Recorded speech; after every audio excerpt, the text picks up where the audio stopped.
Hello students, welcome to my YouTube channel. I hope आप सब अच्छे होंगे, अच्छे से अपनी पढ़ाई कर रहे होंगे। लास्ट क्लास में हमने पढ़ा था माइक्रोस्पोरोजेनेसिस। आज की क्लास में हम पढ़ेंगे मेगास्पोरोजेनेसिस। तो चलिए शुरू करते हैं। हमारे टॉपिक का नाम है pistol, megasporangium, ovule and embryo sac. तो सबसे पहले जो गाइनोशियम है, गाइनोशियम किसको रिप्रेजेंट करता है? किसी भी प्लांट में फीमेल रिप्रोडक्टिव पार्ट को कौन रिप्रेजेंट करेगा? गाइनोशियम। अब किसी भी फ्लावर के अंदर सिंगल कार्पल भी हो सकते हैं, सिंगल फीमेल रिप्रोडक्टिव यूनिट भी हो सकती है और मल्टीपल फीमेल रिप्रोडक्टिव यूनिट्स भी प्रेजेंट हो सकती हैं। अगर किसी फ्लावर के अंदर सिंगल कार्पल प्रेजेंट है तो उसको क्या कहा जाएगा? मोनोकार्पलरी। अगर किसी फ्लावर के अंदर multiple carpels, multiple female reproductive units present है तो उस कंडीशन को क्या कहा जाएगा? Multicarpellary. अब जहां पे हमारे पास मल्टीपल कार्पल्स प्रेजेंट हैं वहां पे they can be fused and they can be free. जहां पे मल्टीपल कार्पल्स हैं तो दो कंडीशन हमारे पास आती हैं, they can be free, they can be fused.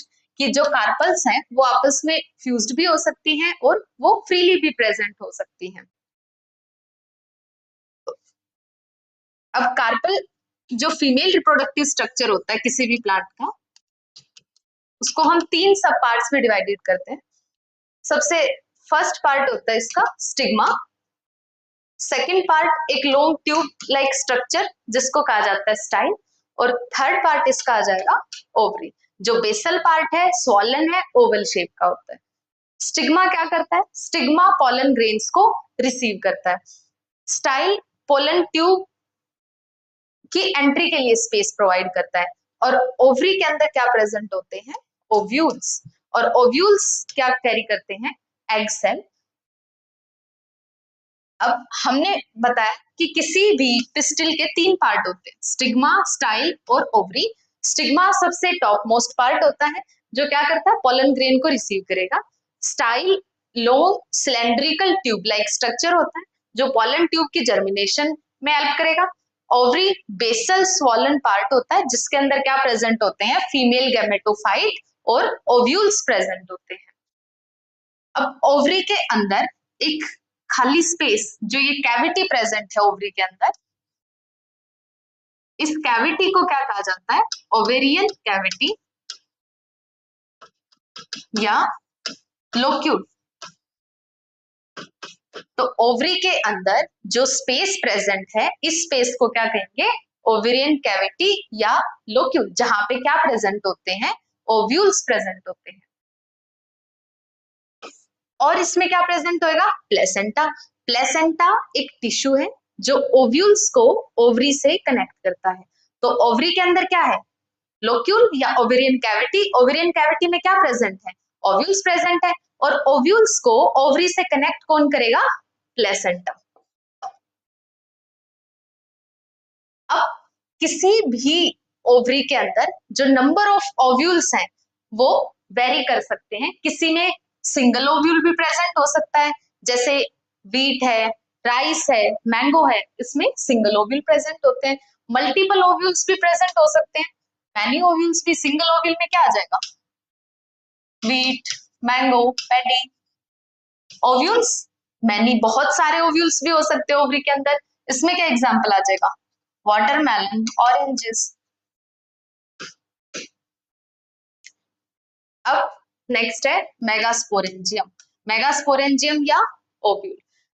अगर हम ओव्यूल के स्ट्रक्चर की बात करें तो ओव्यूल के स्ट्रक्चर में एक लॉन्ग स्टॉक लाइक स्ट्रक्चर होता है जिसको क्या कहा जाता है? फ्यूनिकल। एक लंबा स्टॉक जैसा, डंडी जैसा स्ट्रक्चर होता है जिसको क्या कहेंगे? फ्यूनिकल कहेंगे। फ्यूनिकल क्या करता है?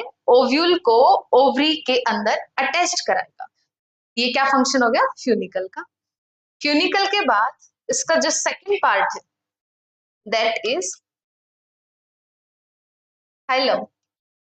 हाइलम क्या करता है? हाइलम फ्यूनिकल को ओव्यूल की मेन बॉडी के साथ अटैच कराता है। ये ओव्यूल की मेन बॉडी है। ओव्यूल की मेन बॉडी के साथ फ्यूनिकल को अटैच कराने का फंक्शन कौन करता है? हाइलम। नेक्स्ट, अब किसी भी ओव्यूल के अंदर दो एंड पाए जाते हैं, एक चैलेजल एंड, एक माइक्रोपाइल एंड। जो ओपन एंड होगा उसको हम क्या कहते हैं? माइक्रोपाइल एंड,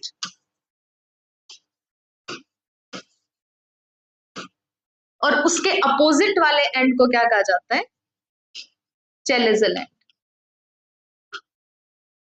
माइक्रोपाइल एंड की ओपनिंग पे एक पोर प्रेजेंट होएगा जिसको कहते हैं माइक्रोपाइल पोर। माइक्रोपाइल पोर। ओव्यूल की दो कवरिंग्स होती है जिनको कहेंगे हम इंटीग्यूमेंट्स, आउटर इंटीग्यूमेंट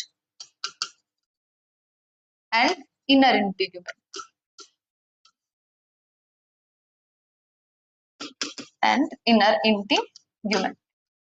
इंटीग्यूमेंट क्या फंक्शन परफॉर्म करती है? प्रोटेक्शन का, कवरिंग का फंक्शन परफॉर्म करेंगे।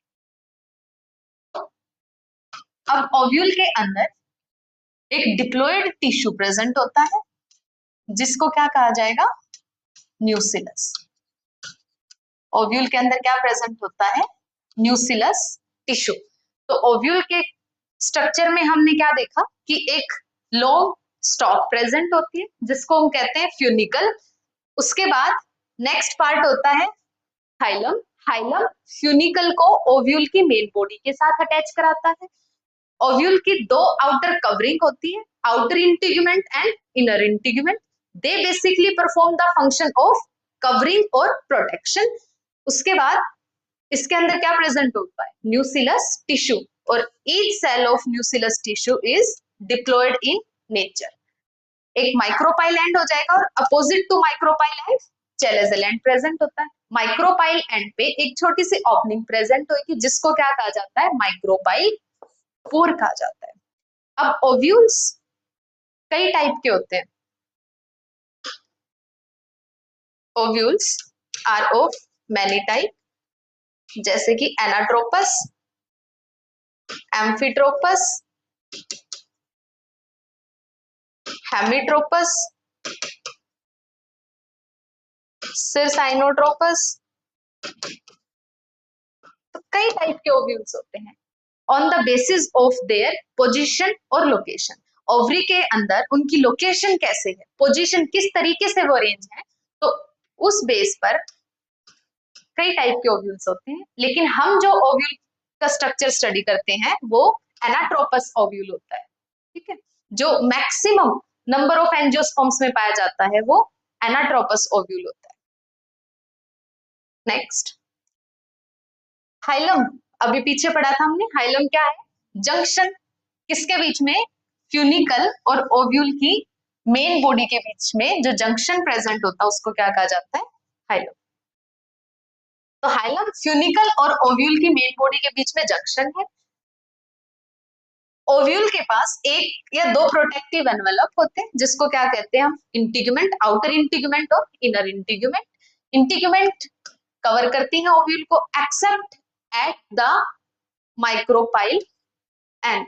जहां पे माइक्रोपाइल पोर प्रेजेंट है वहां पे इंटीग्यूमेंट अब्सेंट होती है, तो उस ओपनिंग को माइक्रोपाइल पोर भी कहा जाता है। माइक्रोपाइल एंड के अपोजिट कौन सा पार्ट होता है? Chalazal end. Chalazal end basal part होता है ओव्यूल का, और उसके अपोजिट वाले एंड को हम क्या कहते हैं? Micropyle end. Chalazal end is basal part of the ovule. Next है मेगास्पोरोजेनेसिस। मेगास्पोरोजेनेसिस क्या है? मेगास्पोरोजेनेसिस एक प्रोसेस है जिसके थ्रू प्लांट क्या बनाते हैं?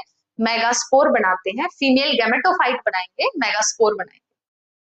तो मेगास्पोरोजेनेसिस मेगास्पोर बनाने की एक प्रोसेस है। किससे बनेंगे मेगास्पोर? मेगास्पोर मदर सेल से। जैसे हमने पढ़ा था माइक्रोस्पोर, माइक्रोस्पोर मदर सेल से बनते हैं, इसी तरीके से मेगास्पोर किससे बनते हैं? मेगास्पोर मदर सेल या एमएमसी। अब ओव्यूल के सेंटर में क्या प्रेजेंट होता है? Nucellus tissue. ओव्यूल के सेंटर में क्या प्रेजेंट होएगा? Nucellus tissue, diploid tissue. Nucellus tissue की सेल्स के पास बहुत सारा रिजर्व फूड मटेरियल होता है। अब इसी न्यूसिलस टिश्यू की एक सेल जो माइक्रोपाइलैंड की तरफ प्रेजेंट थी। इसी न्यूसिलस टिश्यू की एक सेल जो माइक्रोपाइलैंड की तरफ प्रेजेंट थी, वो क्या करती है, वो एनलार्ज होती है, ग्रोथ करेगी और अपने साइज को इंक्रीज करेगी। तो एक one of the cell of nucellus tissue जो माइक्रोपाइलैंड की तरफ प्रेजेंट है, वो क्या करेगी, वो ग्रो करेगी, एनलार्ज करेगी और अपने साइज को इंक्रीज करेगी। इस सेल को क्या कहा जाएगा, मेगास्पोर मदर सेल कहा जाएगा। इस सेल को अब हम क्या कह देंगे, मेगास्पोर मदर सेल। ठीक है। अब इस मेगास्पोर मदर सेल के अंदर क्या होती है, मियोसिस होती है। तो यहाँ पे हमने कुछ इस तरीके से पढ़ा कि न्यूसिलस टिश्यू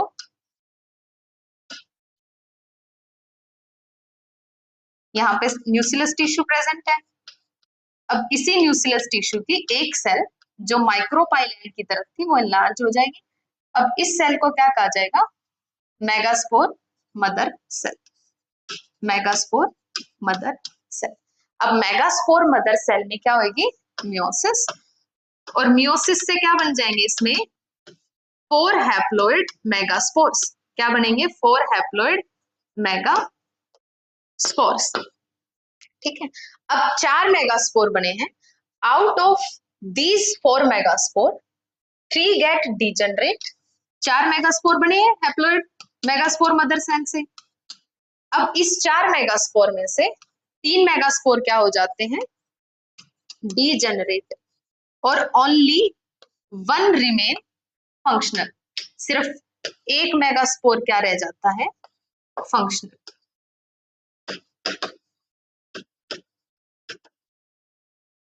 फंक्शनल। ठीक है। तो मेगास्पोर मदर सेल में मियोसिस हुई, मियोसिस होने से 4 मेगास्पोर बने, 4 मेगास्पोर में से 3 डिजेनरेट हो गए, सिर्फ एक क्या बचा, फंक्शनल। अब इस फंक्शनल मेगास्पोर से किसकी डेवलपमेंट होती है, एम्ब्रियो सैक। और इसी प्रोसेस को मोनोस्पोरिक डेवलपमेंट भी कहा जाता है। Development of embryo sac from single functional megaspore is known as monosporic development. तो एक सिंगल फंक्शनल मेगास्पोर से एम्ब्रियो सैक की डेवलपमेंट होना, ऐसी डेवलपमेंट को क्या कहेंगे हम, मोनोस्पोरिक डेवलपमेंट कहेंगे। अब एम्ब्रियो सैक डेवलप कैसे होता है, तो देखिए, जो न्यूसिलस फंक्शनल मेगास्पोर होता है न्यूसिलस का, वो माइटोटिकली डिवाइड करेगा उसका न्यूक्लियस। जो फंक्शनल मेगास्पोर हमारे पास बचा था, 4 में से 3 मेगास्पोर डिजेनरेट हो गए थे, सिर्फ एक क्या बचा था, functional. Suppose this is the functional megaspore और ये क्या है, इसका न्यूक्लियस। अब इस न्यूक्लियस में क्या होगा, फ्री न्यूक्लियर माइटोटिक डिवीजन। इसमें माइटोसिस होगी, और किस टाइप की माइटोसिस होगी, free nuclear mitosis. Free nuclear mitosis, जिसमें कैरियोकाइनेसिस तो होगी बट साइटोकाइनेसिस नहीं होगी इमीडिएटली। तो फ्री न्यूक्लियर माइटोसिस होगी जिसमें सिर्फ न्यूक्लियस डिवाइड हो जाएगा 2 न्यूक्लियाई के अंदर। ठीक है, 2 न्यूक्लियाई के अंदर न्यूक्लियस इसका डिवाइड हो जाएगा। अब ये दोनों न्यूक्लियाई अपोजिट पोल की तरफ मूव करना स्टार्ट कर देंगी। अपोजिट पोल माइक्रोपाइल एंड और चेलेजल एंड की तरफ वो मूव करना स्टार्ट कर देंगी। ये दिखाई दे रहा है यहाँ पे, दिस इज द कंडीशन, और इसको 2 न्यूक्लिएट कंडीशन या 2 न्यूक्लिएट एम्ब्रियो सैक भी कहा जाता है। ये एनसीईआरटी का डायग्राम है, ये 2 न्यूक्लिएट एम्ब्रियो सैक का फोटोग्राफ है। अब इसी में एक बार फिर से फ्री न्यूक्लियर माइटोटिक डिवीजन होगा, तो 2 से कितने न्यूक्लियस बन गए, 4। ये 4 न्यूक्लिएट एम्ब्रियो सैक हो गया। अब अगेन एक बार फिर से क्या होगा, इसके अंदर फ्री न्यूक्लियर माइटोसिस। तो टोटल कितनी बार फ्री न्यूक्लियर डिवीजन हुआ, 3 फ्री न्यूक्लियर माइटोसिस। 3 बार माइटोसिस डिवीजन होने के बाद हमारे पास टोटल कितने न्यूक्लियाई बन गए, 4 माइक्रोपाइल एंड पे, 4 चेलेजल एंड पे, टोटल 8 न्यूक्लियाई हमारे पास फॉर्म हो जाते हैं। तो ये क्वेश्चन अब की बार नीट में भी पूछा गया था कि एम्ब्रियो सैक की फॉर्मेशन के टाइम पे कितने माइटोटिक डिवीजन होते हैं, तो 3 फ्री न्यूक्लियर माइटोटिक डिवीजन होंगे। अब हमारे पास 8 न्यूक्लियाई बन चुके हैं, 4 चेलेजल एंड पे और 4 माइक्रोपाइल एंड पे। अब क्या होगा, अब होगी सेल वॉल फॉर्मेशन। अब सेल वॉल फॉर्मेशन,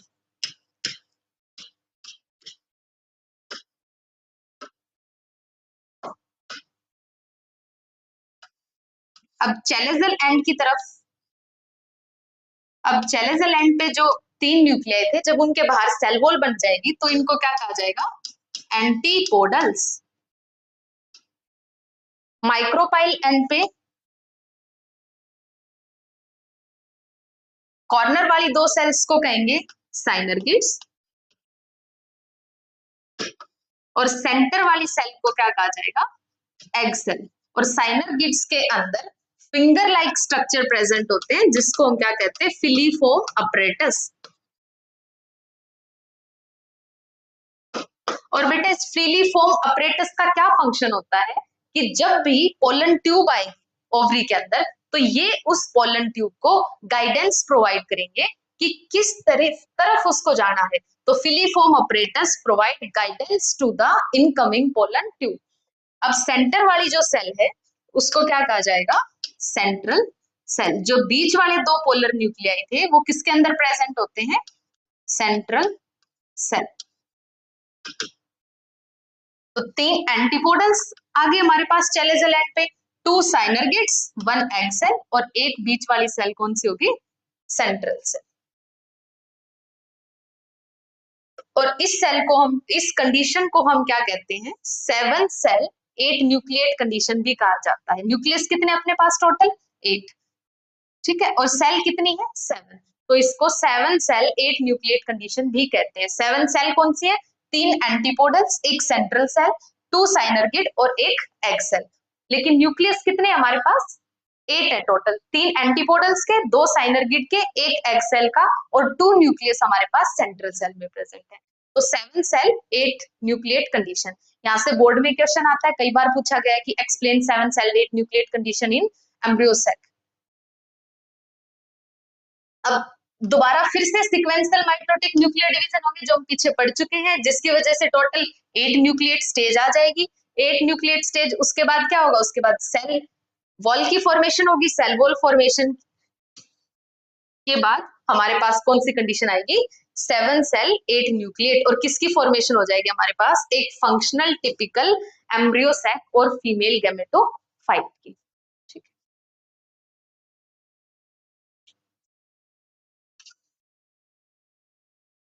अब ये सारा वही है कि हमारे पास चैलेजल एंड पे 3 एंटीपोडल्स प्रेजेंट होती है, एक सेंट्रल सेल प्रेजेंट होगी जिसमें 2 पोलर न्यूक्लियाई है, और माइक्रोपाइल एंड पे 2 साइनरगिड्स और एक एग सेल। साइनरगिड के अंदर फिंगर लाइक स्ट्रक्चर होते हैं जिसको हम फिलीफोम अपरेटस कहते हैं। Filiform apparatus guide the incoming pollen tube.